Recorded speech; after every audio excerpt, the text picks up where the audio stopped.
Yeah, we're a weird thing, and I've often wondered whether or not our ultimate goal is to give birth to some new thing, and that's why we're so obsessed with technology. And it almost seems like it's built into us. It's so deep-seated in us. And it can cause so many unnecessary conflicts for no reason.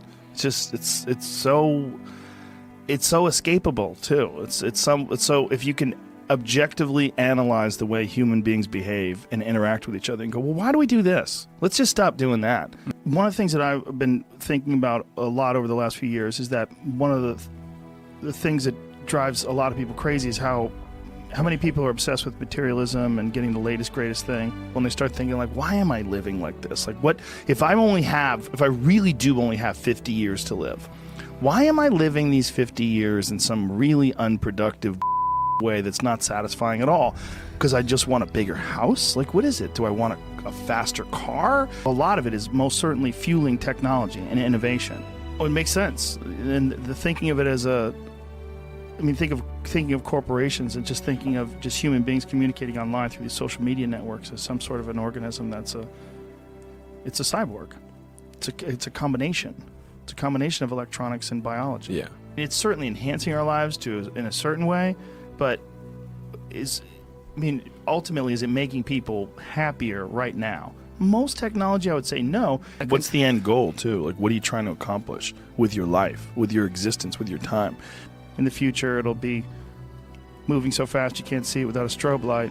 We're a part of a system that we didn't agree to it. We just all of a sudden found ourselves in it, and we're trying to make it fit us. It's like what we like and what we want, that we're fueling this thing that's constantly around us all the time. And it doesn't seem possible that people are going to pump the brakes. It doesn't seem possible at this stage when we're constantly expecting the newest cell phone, the latest Tesla update, the newest MacBook Pro. Everything has to be newer and better. If you're just about acquiring wealth and money, some people they're going to be very deeply unhappy. And it's going to be this weird game of acquiring influence and power till you just have this insurmountable mound of money that you live on top of, right? And it seems like it's built into us. It almost seems like it's an instinct that we're working towards this, that we like it. Mm-hmm. That our job, just like the ants build the anthill. Talking about AI, I realized, like, oh, well, this is a genie that once it's out of the bottle, you're never getting it back in.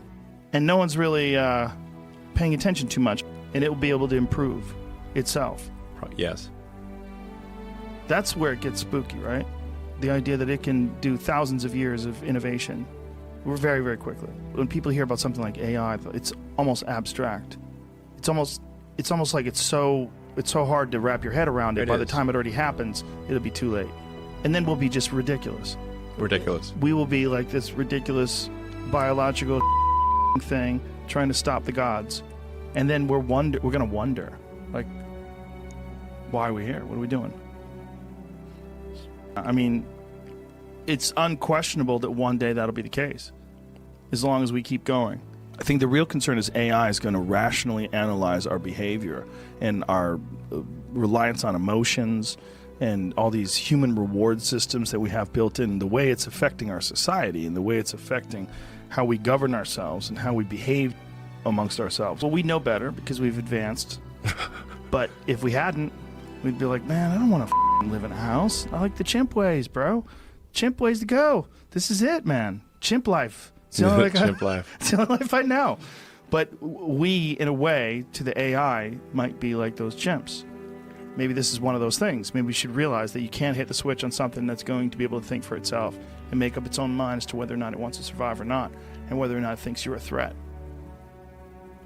And whether or not it thinks you're useless. Like, why do I keep this dumb, finite life form alive?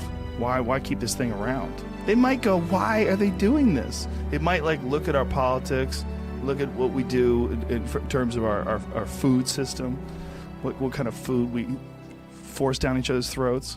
And they might go, these people are crazy. They don't even look out for themselves. They're so that whatever genius they have is wasted on this nonsensical existence. Why would I keep this stupid thing alive? Because sometimes it makes good music, sometimes it makes great movies, sometimes it makes beautiful art, and sometimes it's cool to hang out with.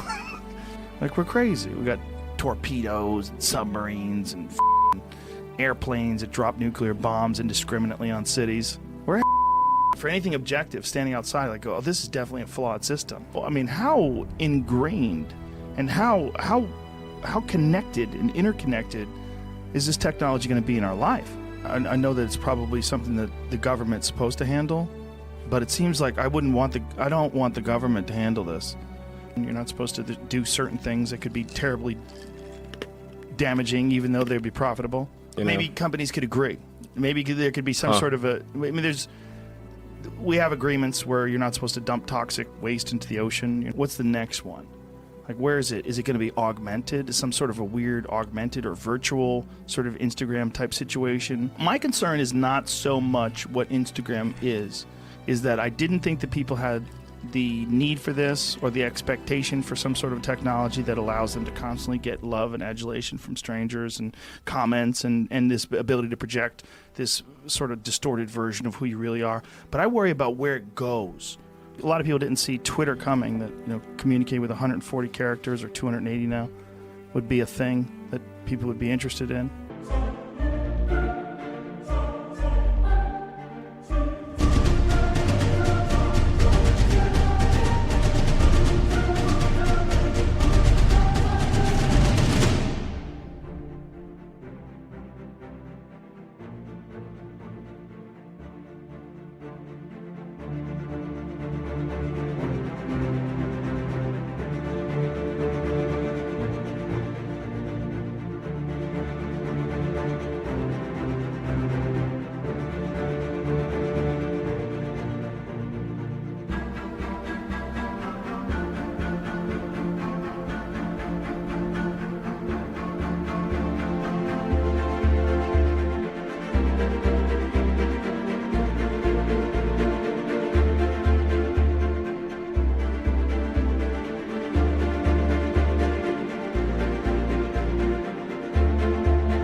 When you're thinking about Instagram, because what essentially Instagram is with a lot of people is you're giving them the opportunity to be their own PR agent, and they always go towards the glamorous, and then they're feeding off that comment section. Ooh, just a little sitting there like it's a fresh stream of love. And when anybody does show, hashtag no filter, they look good anyway. You look great. What are you doing? Oh my God, you don't have makeup on. You still look hot as You know what you're doing. I know what you're doing too. You're not going to want to live in this real world. You're going to want to interface with this sort of world that you've created through your social media page. It's some next level thing.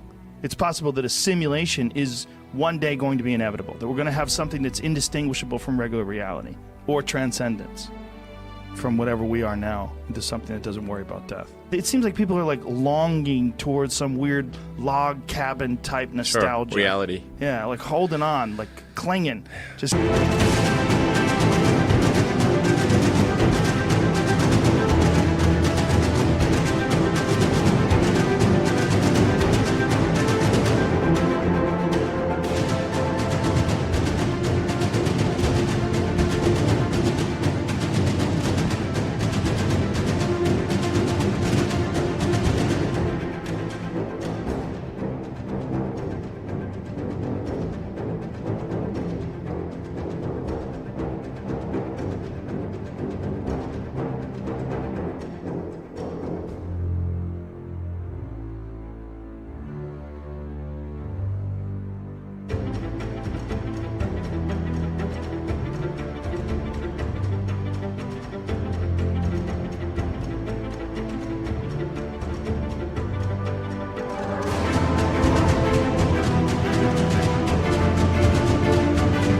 Sure. Dragging their nails through the mud, like, don't take me yet.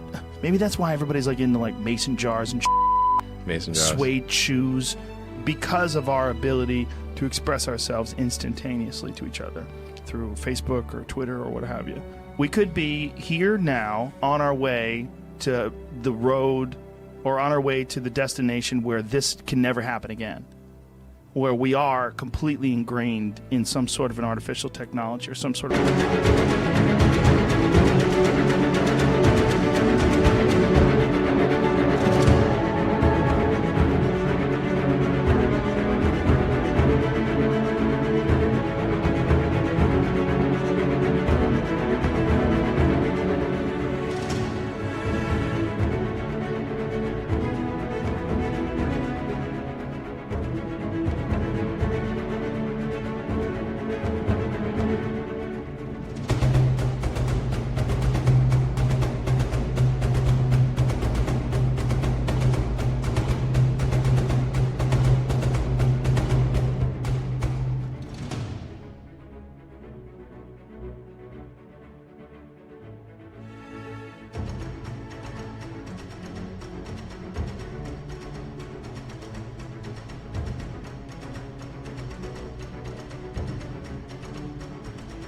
a symbiotic relationship with the internet or the next level of sharing information, to almost like punch a hole through what is this thing into what it wants it to be.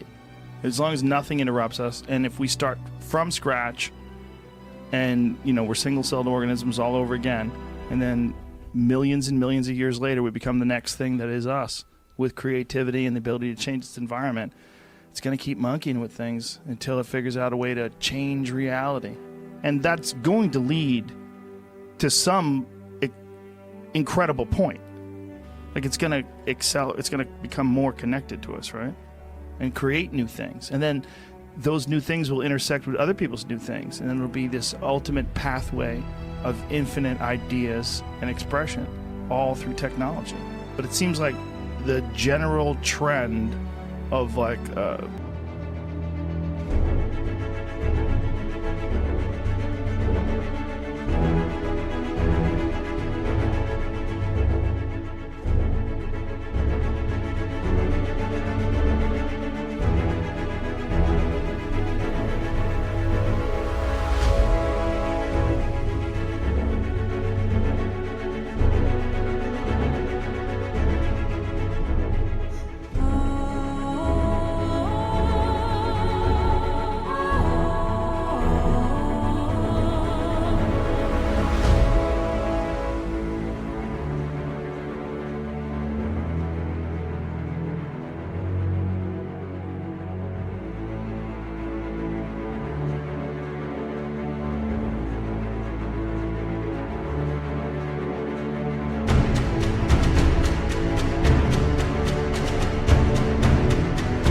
social awareness seems to be much more heightened now than has ever been in any other time in history.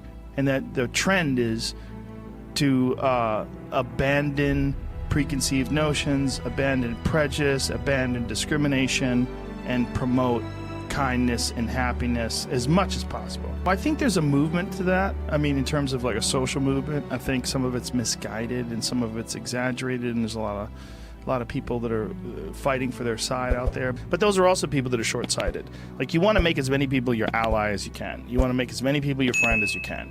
And you have to understand that there's some people that are just wired different than you.